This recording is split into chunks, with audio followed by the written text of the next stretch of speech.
Hello Clash fans! Trample Damage coming at you today with the Ultimate Hero Equipment Upgrade Guide. And I don't know if you've already seen one of these or if anybody else has created one. If they have, you're here because theirs was not very good. I will wind up telling you if you are just here for the guide, here it is! Take a screenshot and then feel free to just drop a comment down below saying I was only here to get a picture of the guide. I don't want to drag you through the mire of having to hear me tell you to support me by using my creator code, code Trample, and encouraging you to check out my podcast, Inside Clash with Trample Damage. I think I'm 22 episodes in at this point. It's tons of fun. It's just me chatting about Clash of Clans for a little while.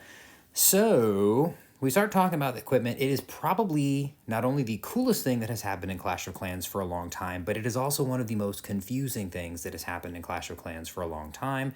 And we're going to wind up covering some basics on the blacksmith itself and then how the hero abilities are now going to be different from how they used to be. And then we will talk about which ones you should use for each of the heroes. And this guide, please keep in mind, this is for, in my opinion, of the average clasher. If you find yourself thoroughly disagreeing with me on any of the stuff that you wind up seeing in here, that means you probably don't need all of this guide. Maybe it'll help give you some ideas, but for the most part, you're probably okay to continue following your own path because in all the same ways people ask me, where's my laboratory?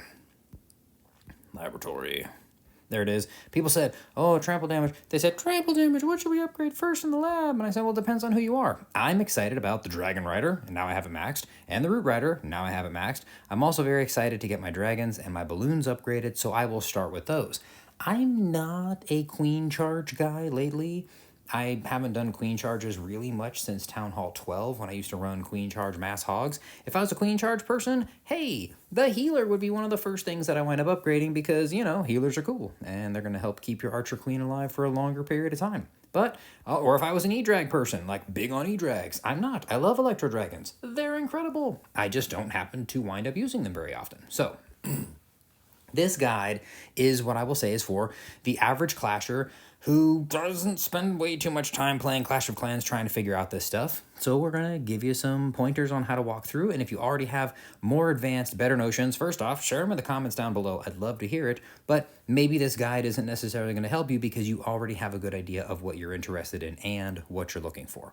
So one thing I'm going to point out just to start with is a lot of people are a little confused. Ooh, look at this really cool graphic right here. A lot of people are confused about the max level that your abilities can be at each Town Hall level. Now, for those of you who haven't figured this out already, the heroes no longer have their core base abilities that they always had in the past, right? The Barbarian King used to just, you'd go into this screen, you'd hit the next screen, and you'd see all about his rage spell and the barbarians that he summoned, and that would be it. But now what you see is it starts with the king, and then it shows you the two abilities that you have attached, along with the value that they wind up bringing to the situation.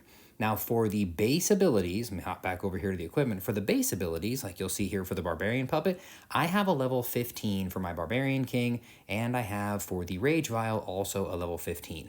That is because my heroes were level 90 when this update came out, and I had it ported over to the new hero equipment situation. This chart here shows you for each level of King and Queen, what level your equipment would have started at. Now, it's only the base abilities that were what the heroes had prior to the update. You'll notice that my Grand Warden only has a locked healing tome. When I unlock it, it'll be level 1. When I unlock the Rage Gem, it will be level 1. How close are we on this blacksmith being done? 4 hours! Let's finish it. I only have 148 gems. Drat, I'm gonna need to buy some more gems. That's okay, I'll use code Trample when I do that. So the Rage Gem is unlocked, and we see it's a level 1 Rage Gem, and I'm going to need to update it upgrade it before it becomes valuable. So while I have a level 15 Eternal Tome and a level 15 Life Gem, those being the core base abilities that the Grand Warden had, I have those at level 15 because, oh, you can see on this graphic here, that the Grand Warden, for the level that I had him at, because I haven't put any levels into my Warden, have I? I don't think so. Nope, he's still level 65. Haven't put any levels into him since the update. Level 65 Warden transferred across with level 15 equipment for the Eternal Tome and for the Life Gem. But the base ones, the new ones that I get to unlock, the new common equipment that I got to unlock starts at level 1, and I have to start upgrading them. So the same general rule applied for the King, the Queen, the Warden, and the Royal Champion. Depending on the level of the hero, they got a different level of the equipment. So you could technically have a level 1 Barbarian King that then you upgrade his equipment as a Town Hall 16 to level 15 equipment, and you might have a more powerful Barbarian King than other people have as a level 20 with a couple of the base smaller abilities. Lots of options, lots of fun, lots of stuff to take a look at. Saying hi to my clanmates there. But the hero abilities are going to max at 9 for Town Halls 8 and 9. Well, another convenient rubric. They'll max at level 12 for Town Halls 10 and 11, 15 for Town Halls 12 and 13, and they'll max at 18 for levels 14, 15, and 16 right now. Now, this is just for the common equipment. This isn't for any of the cool and amazing, epic, legendary, what's it called? Equipment. Check my handy dandy starry ore. For it doesn't tell us what, I forget what it's called. Epic, I think, is what they're going to call them whenever they wind up coming out. So for now, though, we're going to focus on the common equipment. Prior to doing that, I want to tell you a couple of things. When you think about the equipment, and this is one of the things I think that people are having the most trouble thinking about. The equipment, look at this. Let's say that I'm a Town Hall 16 and these were my Dark Elixir troops. If I had level 1, just suddenly, the game-changing thing in Clash of Clans was a Dark Barracks. And I have all these troops, but they're all level 1. Let's even pretend that this was, whatever legal troops there are for Town Hall 11. Level 1 troops, they're useless. They're not going to do any good for you. Look, my Golem right now, let me come back over here. My Golem. I love the Golem. I already upgraded it. Golem. Level 13. Wait, did I upgrade it? Hang on. Let me check my lab. I think I upgraded it. Golem. I did. I love the Golem. The Golem is powerful. 4 Golemites now. And they look awesome. We're in my army camp. That's not an army camp. There they are. Oh, those things look epic. Maybe that's what the other thing is. Epic hero abilities, hero equipment. So a level 1 golem at Town Hall 16 is useless. Honestly, level 10 golems at Town Hall 16, they would get popped and destroyed. They wouldn't last me at all. What we basically had happen with the equipment coming out right now as level 15s or 14s or 12s or 16s, new 16s, it's the equivalence of suddenly getting all of these new, let me go back over here, all these new hero equipment at level 1. It's kind of like suddenly having a Dark Elixir or, Dark Elixir troops and a Dark Barracks where they're all level 1. So what would you rather have? A situation like this where, hey, they're all level 2, but there's one that's level 3, or a situation like this where most of them are still useless, but Hog Riders are going to be very powerful and useful for me. If you try to upgrade your equipment and go 2 levels and then 1 level and then another level, they're going to be relatively useless for you for a long time. And maybe not useless, but they will not be as strong as the base common equipment that basically made up the heroes that we knew and loved for many years in their current iteration. So think about that as an example think about suddenly got access to the Dark Barracks. That's kind of what happened with the Blacksmith. We just got all these new abilities and we need to figure out which ones we want to upgrade. So think of equipment the same way you think of troops, spells, and pets. It's another thing that's a separate component to your army that needs to be leveled up in order to be useful and powerful. So that's why we have created this guide for you. Now we're going to run through them really quickly just so you understand my logic behind where we landed with which of the pieces of equipment I think are the most important. And if you want to know how sort of simple way to read this guide, all of the town halls are right there across the top, or all the hero abilities are across the top. So we've got the king, we've got the queen, we've got the warden, we've got the royal champion. Right now, royal champion really just has her base abilities, so those are going to have to be upgraded separately. For Town Hall 10, for Town Hall 8, we have 3 abilities that are available. We've got the base, Rage Vial, and Barbarian Puppet, along with unlocking the Earthquake Boots. And you'll see here, according to the chart, for the king, the 2 recommended pieces of equipment are the Earthquake Boots and the Barbarian Puppet. But like I said, we want to push these things. So upgrade the Earthquake Boots first. When the Earthquake Boots are as far as they can go, then upgrade the Barbarian Puppet. When that's upgraded all the way, you're going to have ore. If you're not yet Town Hall 9, throw the ore into the Rage Vial, but focus on the ones that are highlighted. And the same logic is going to apply all the way down this. You see at Town Hall 16, what we're recommending is focus on the Royal Champion and the Seeking Shield, get both of her abilities up. Then you wind up focusing on the Vamp Stash. Then we're going to focus on the Eternal Tome, the Rage Gem, the Archer Queen's Invisibility Vial. Then, what did I do? Right, 6, I'm scanning. All right, 6, 7th, then the Healing Tome. This is how we want you to prioritize. Then back to the Barbarian Puppet, and I'm looking at this on a separate thing. Then the Life Gem for the Warden, and then the Healer Puppet for the Archer Queen. So the recommended pieces of equipment I'm going to have for Town Hall 16 on the Barbarian King will be the Puppet and the Vamp Stash. For the Queen, it'll be the Invisibility Vial and the Healer Puppet. For For the Warden, it'll be the Eternal Tome and the Rage Gem, and for the Champ, of course, it's only the 2 abilities that she has.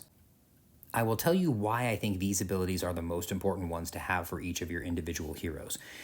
The Barbarian Puppet is a great ability, so is the Rage Vial. I'm going to tell you why not the Rage Vial. It's wonderful, it adds damage per second, it adds health recovery, it also has, during its duration, it adds that 10 seconds, it definitely makes the Barbarian King move more quickly, and he increases his damage. However, the Vamp Stash, in my opinion, is so much stronger because of the regeneration. Now, I only have a level 6 Vamp Stash, so I'm not using it right now, but when this thing is maxed out, I think it's 300 healing that he gets per hit, which means when he gets tied up on a wall, smashing away, he ends up just absolutely refilling a ton of his hit points. He does get a damage per second boost, which is not going to be quite as strong as the base damage per second as he has on the Rage Vial. I forget what the max one is for the King for a level 16 Town Hall when the ability is level 18.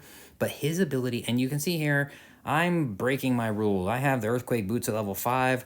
I made a mistake. I thought I pushed the Vamp Stash, and I started hammering away at my upgrade, and then I realized I had upgraded the Earthquake Boots. I'm a little annoyed about that because I poured some of my ore into the wrong ability.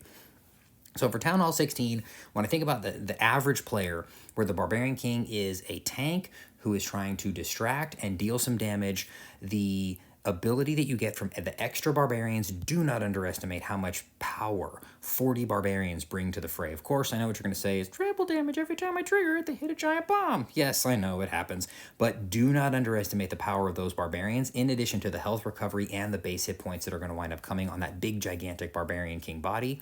The Vamp Stash is amazing for the hit point recovery. I love the Earthquake Boots for nuanced and particular attacks. You can see here the Barbarian King is working his way into this compartment.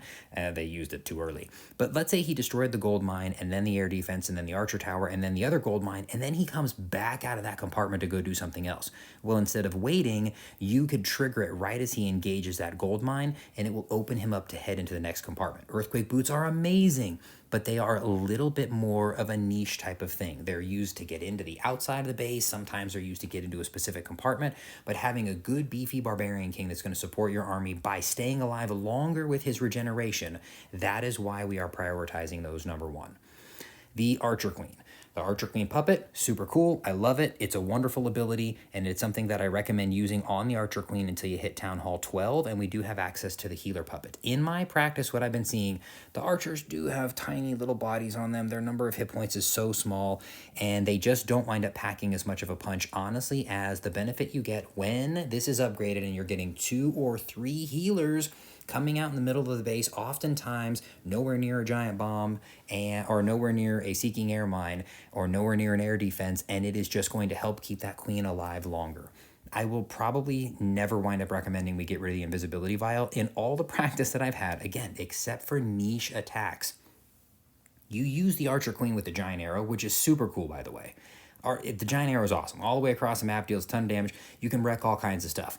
I have had a lot of attacks where strategically, and this is practicing in the development box, I strategically have the giant arrow and the healer puppet, and I start my attack with the Archer Queen sniping a few defenses with the giant arrow. Then she immediately gets a couple of healers with her, and she's able to continue setting up a beautiful funnel. However, that is a more niche type of thing you're going to run into. The best thing you can do with your Archer Queen is keep the invisibility vial, because there are so many times I make an attack using something like the giant arrow and the healer puppet, and all of a sudden she's about to go down, and I go, okay, now it's time to, oh, that's right, I already used her ability, and then she winds up getting torched by a pair of Expos or something. So being able to continue using that invisibility vial, I think, is something that is going to be very critical for all of us as clashers, and I would not recommend you removing that from her. But I would recommend removing the healer the archer puppet, and replacing it with the healer puppet, just because it is a stronger ability for her, I believe, than 30 archers that are honestly most cases going to hit a small bomb, which will take them out, a giant bomb, which of course takes them out as well. Sometimes that giant bomb, you know full well, everybody's had this happen. You trigger the queen's ability, an archer appears behind her, triggers a giant bomb that then harms your archer queen, possibly even killing her. And that is such an annoying thing. So that is why we're going to focus on the invisibility vial and the healer puppet when it becomes available. The Grand Warden, I honestly believe, in the same way that the Archer Queen's ability of triggering and disappearing from the defenses we take for granted that ability. The Eternal Warden, the Eternal Tome on the Grand Warden is the same exact thing. I have had the Grand Warden equipped with the Healing Tome, where he winds up healing abilities, and the Rage Gem, where the troops are just dealing more damage. And then I find myself in one moment where I'm ready to make everybody invincible, and I can't because I equipped something else. Simply because of the power of the Eternal Tome, I recommend not removing that from the Grand Warden until they give us some kind of epic ability that winds up being even more powerful than that. So again, I'm going to keep this one. So what do I get rid of? Well, I'm going to suggest getting rid of the Life Gem, which is cool. It gives the Grand Warden more damage per second. It gives the Grand Warden more hit points. And he, of course, can increase the hit points of those other troops. But I've found in a lot of testing that the Rage Gem in the average situation is just much more powerful than what you get from the extra hit point boost that you have with your troops. This is a very powerful ability that cannot be understated. However, I will say at level 1, it's really not that powerful, which is why you'll see on the upgrade guide, it's one of the first things we want to focus on when it does become available to us at Town Hall 11.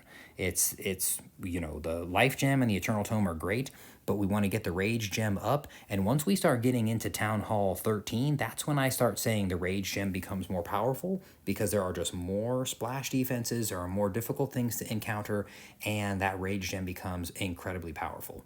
Now, the Royal Champion only has 2 abilities, and the reason why you're going to see as one of the primary focuses every time you get a Town Hall with a Royal Champion, you don't want to forget to upgrade her ability. The Seeking Shield I have ported over here as a level 15 with 2250 points of damage. If you are a new Town Hall 13 and you upgraded from Town Hall 12 with no Royal Champion, she will start as a level 1, and the Seeking Shield will start as a level 1.